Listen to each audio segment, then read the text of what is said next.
Hello everybody, मैं R K. Singh medical counsellor एवं counselling service के यूट्यूब चैनल में आप सबका स्वागत है। आज हम बहुत इंपॉर्टेंट टॉपिक पे बात करने वाले हैं। नीट पी 2024 में एक्सेप्टेड कटअप क्या रह सकती है गवर्नमेंट सीट के लिए। हम इसमें ऑल इंडिया कोटा के लिए भी देखेंगे और डीएनबी और साथ में एनबी डिप्लोमा के लिए भी branch wide and category wide discuss करेंगे। तो चलिए हम सबसे पहले बात करते हैं जनरल सर्जरी के लिए। जनरल सर्जरी के लिए ऑल इंडिया कोटा के थ्रू आप यूआर कैटेगरी से हैं, अनरिजर्व कैटेगरी से, तो आप अप टू 90,000 से 20,000 तक रैंक है तो आपको ये सीट मिल सकती है। ईडब्ल्यूएस कैटेगरी के लिए 21,000 से 22,000 तक रैंक है तो आपको ये सीट मिल सकती है। ओबीसी कैटेगरी के लिए 20,000 से 21,000 तक अगर आपकी रैंक है तो ये आपको सीट मिल सकती है। एससी कैटेगरी के लिए 43,000 से 44,000 तक आपका अप टू रैंक है आपको सीट मिल जाती है। एसटी कैटेगरी के लिए अगर आपका रैंक 75,000 से 76,000 तक है तो आपको ये सीट मिल सकती है। साथ ही हम डीएनबी की बात करते हैं यूआर कैटेगरी के लिए, तो अप टू 30,000 अगर आपका रैंक है तो ये आपको सीट मिल सकती है। ईडब्ल्यूएस कैटेगरी के लिए अगर रैंक अप टू 27,000 है तो आपको ये सीट मिल सकती है। ओबीसी कैटेगरी के लिए अप टू 29,000 अगर आपका रैंक है तो आपको ये सीट मिल सकती है। एससी कैटेगरी के लिए अगर आपका रैंक 44,000 टू 45,000 तक रैंक है तो आपको ये सीट मिल सकती है। एसटी कैटेगरी के लिए 93,000 से 94,000 तक आपको सीट मिल सकती है। अब हम बात करते हैं ऑप्था ब्रांच के लिए।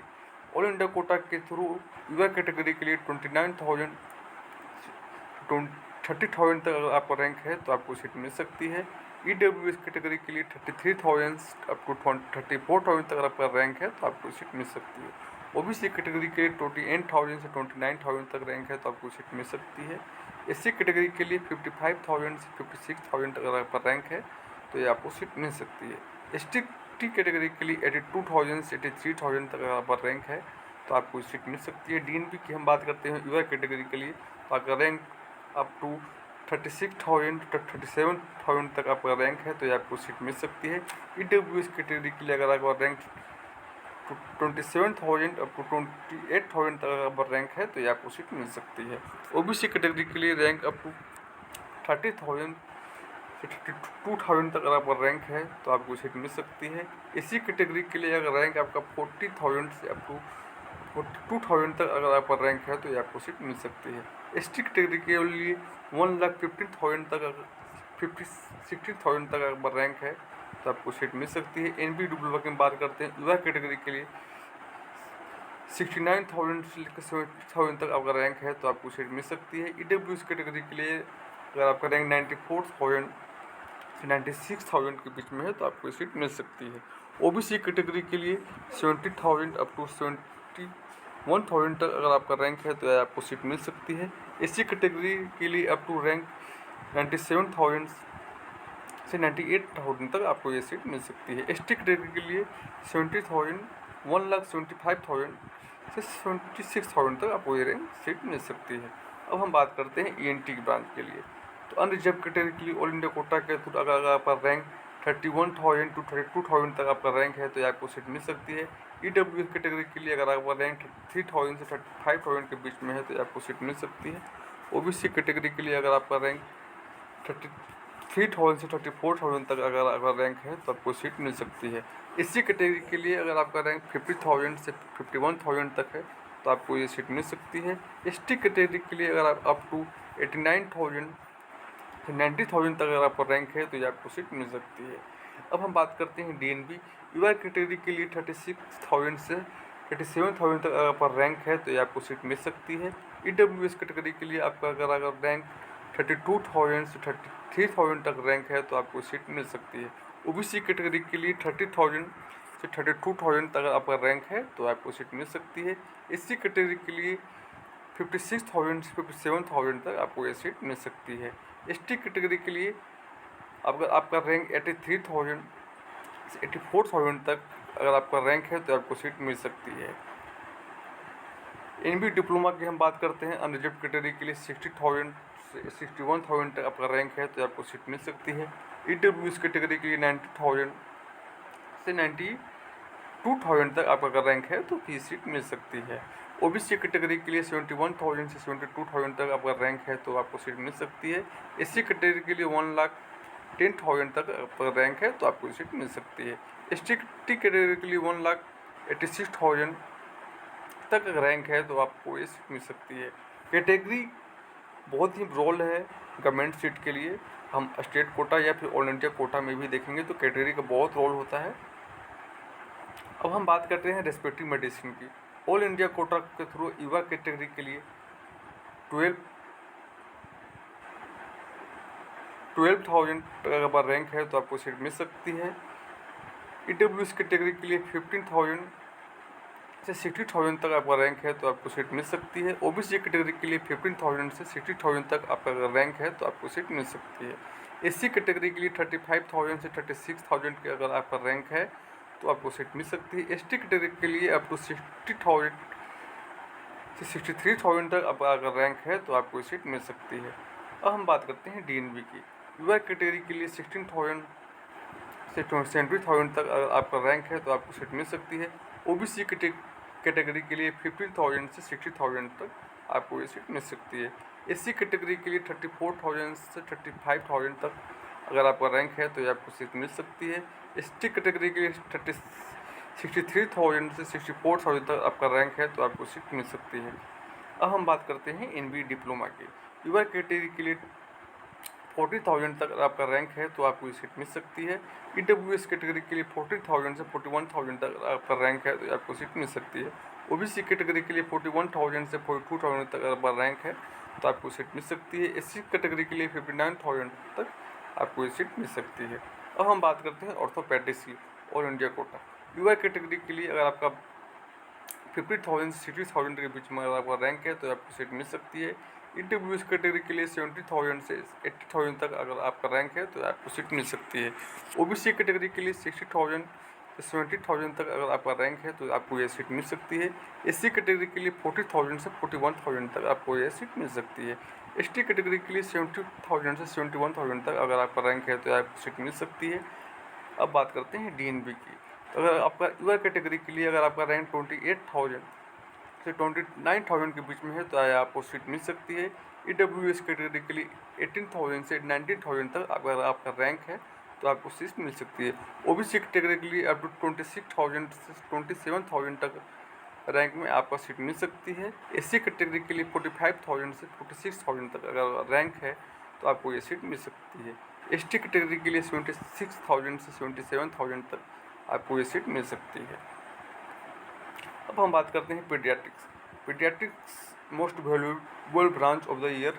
अब हम बात करते हैं इसका ऑल इंडिया कोटा युवा कैटेगरी के लिए तो 11,000 में आपको ये सीट मिल सकती है। EWS कैटेगरी के लिए 14,000 से 50,000 तक आपका रैंक है तो ये आपको सीट मिल सकती है। OBC कैटेगरी के लिए 14,000 से 50,000 ऑफ द अगर रैंक है आपका तो आपको सीट मिल सकती है। SC कैटेगरी के लिए 33,000 से 34,000 तक रैंक है आपको तो ये सीट मिल सकती है। ST कैटेगरी के लिए 15,000 से 51,000 तक आपका रैंक है तो ये आपको सीट मिल सकती है। अब हम बात करते हैं DNB की तो 16,000 से 17,000 अगर आपका रैंक है तो ये आपको सीट मिल सकती है। EWS के लिए का 70,000 से 18,000 तक आपको ये सीट मिल सकती है। OBC के लिए 16,000 से 17,000 तक आपका अगर रैंक है तो आपको सीट मिल सकती है। ST कैटेगरी के लिए 39,000 से 40,000 तक आपको ये सीट मिल सकती है। ST कैटेगरी के लिए 55,000 से 56 to 57,000 तक अगर आपका रैंक है तो आपको सीट मिल सकती है। MB डिप्लोमा युवा कैटेगरी के लिए 38,000 से 40,000 तक अगर आपका रैंक है तो ये आपको सीट मिल सकती है। EWS कैटेगरी के लिए 42,000 से 43,000 तक अगर आपका रैंक है तो आपको सीट मिल सकती है। OBC के लिए 41,000 से 42,000 तक अगर आपका रैंक है तो आपको ये सीट मिल सकती है। SC कैटेगरी के लिए 55,000 to 56,000 तक अगर आपका रैंक है तो आपको ये सीट मिल सकती है। ST कैटेगरी के लिए 1,04,000 तक से 5,000 तक आपका अगर रैंक है तो आपको ये सीट मिल सकती है। अब हम बात करते हैं रेडियो की। ऑल इंडिया कोटा में युवा कैटेगरी के लिए 438 से 7,000 तक अगर आपका रैंक है तो ये आपको सीट मिल सकती है। EWS कैटेगरी के लिए 5,000 से 6,000 तक अगर आपका रैंक है तो आपको सीट मिल सकती है। OBC कैटेगरी के लिए 9,000 से 10,000 तक अगर आपका रैंक है तो ये आपको सीट मिल सकती है। SC कैटेगरी के लिए अप टू 13,000 से 14,000 तक अगर बीच में आपका रैंक है तो ये आपको सीट मिल सकती है। ST कैटेगरी के लिए 24,000 से 26,000 तक अगर आपका रैंक है तो ये आपको सीट मिल सकती है। DNB की हम बात करते हैं, UR कैटेगरी के लिए अगर आपका रैंक 6,000 से 7,000 के बीच में है तो ये आपको सीट मिल सकती है। EWS के लिए, OBC ब्रांच के लिए हम आपको बात करते हैं 5,000 से 7,000 तक अगर आपका रैंक है तो ये आपको सीट मिलने के चांसेस रहेंगे। SC कैटेगरी के लिए 10,000 से 12,000 तक आपको सीट है तो आपको ये सीट मिल सकती है। ST कैटेगरी के लिए अप टू 15,000 से 16,000 तक आपका रैंक है तो आपको सीट मिल सकती है। MBE डिप्लोमा की हम बात करते हैं, UR कैटेगरी के लिए 16,000 से 17,000 तक अगर आपका रैंक है तो ये आपको सीट मिल सकती है। EWS कैटेगरी के लिए 14,000 से 15,000 तक अगर आपका रैंक है तो ये आपको सीट मिल सकती है। OBC कैटेगरी के लिए 17,000 से 18,000 तक अगर आपका रैंक है तो ये आपको सीट मिल सकती है। SC कैटेगरी के लिए 41,000 से 42,000 तक अगर आपका रैंक है तो आपको सीट मिल सकती है। ST कैटेगरी के लिए 86,000 से 88,000 तक अगर आपका रैंक है तो आपको सीट मिल सकती है। अब हम बात करते हैं जनरल मेडिसिन की। UR कैटेगरी के लिए all India quota, UR category के लिए 6,000 7,000 तक अगर आपका रैंक है तो आपको सीट मिल सकती है। EWS कैटेगरी के लिए 7,000 अप टू 2,500 तक अगर रैंक है तो आपको सीट मिल सकती है। OBC कैटेगरी के लिए 13,000 से 40,000 के बीच में अगर आपका रैंक है तो ये आपको सीट मिल सकती है। SC कैटेगरी के लिए 32,000 से 33,000 तक आपको रैंक है तो सीट मिल सकती है। ST कैटेगरी के लिए 15,000 से 51,000 तक अगर आपका रैंक है तो ये आपको सीट मिल सकती है। अब हम बात करते हैं DNB की। अगर आपका UR कैटेगरी के लिए 15,000 से 20,000 तक आपका अगर रैंक है तो ये आपको सीट मिल सकती है। EWS कैटेगरी के लिए 14,000 से 15,000 तक अगर रैंक है तो ये आपको सीट मिल सकती है। OBC कैटेगरी के लिए 15,000 से 70,000 तक अगर आपका रैंक आए तो आपको ये सीट मिल सकती है। SC कैटेगरी के लिए 33,000 से 34,000 तक अगर आपका रैंक है तो आपको ये सीट मिल सकती है। ST कैटेगरी के लिए 94,000 से 96,000 तक आपका रैंक है तो आपको DNB में जनरल मेडिसिन की सीट मिल सकती है। अब हम बात करते हैं OBGY गायनिकोलॉजी ब्रांच की। All India quota UR category के लिए 16,000 17,000 तक अगर आपका रैंक है तो आपको सीट मिल सकती है। EWS कैटेगरी के लिए 19,000 से 20,000 तक आपका रैंक है तो ये आपको सीट मिल सकती है। OBC कैटेगरी के लिए 17,000 से 18,000 तक अगर रैंक है तो ये आपको सीट मिल सकती है। SC कैटेगरी के लिए 39,000 से 40,000 तक अगर आपका रैंक है तो ये आपको सीट मिल सकती है। ST कैटेगरी के लिए अप टू 76,000 टू 77,000 तक आपका अगर रैंक है तो ये आपको सीट मिल सकती है।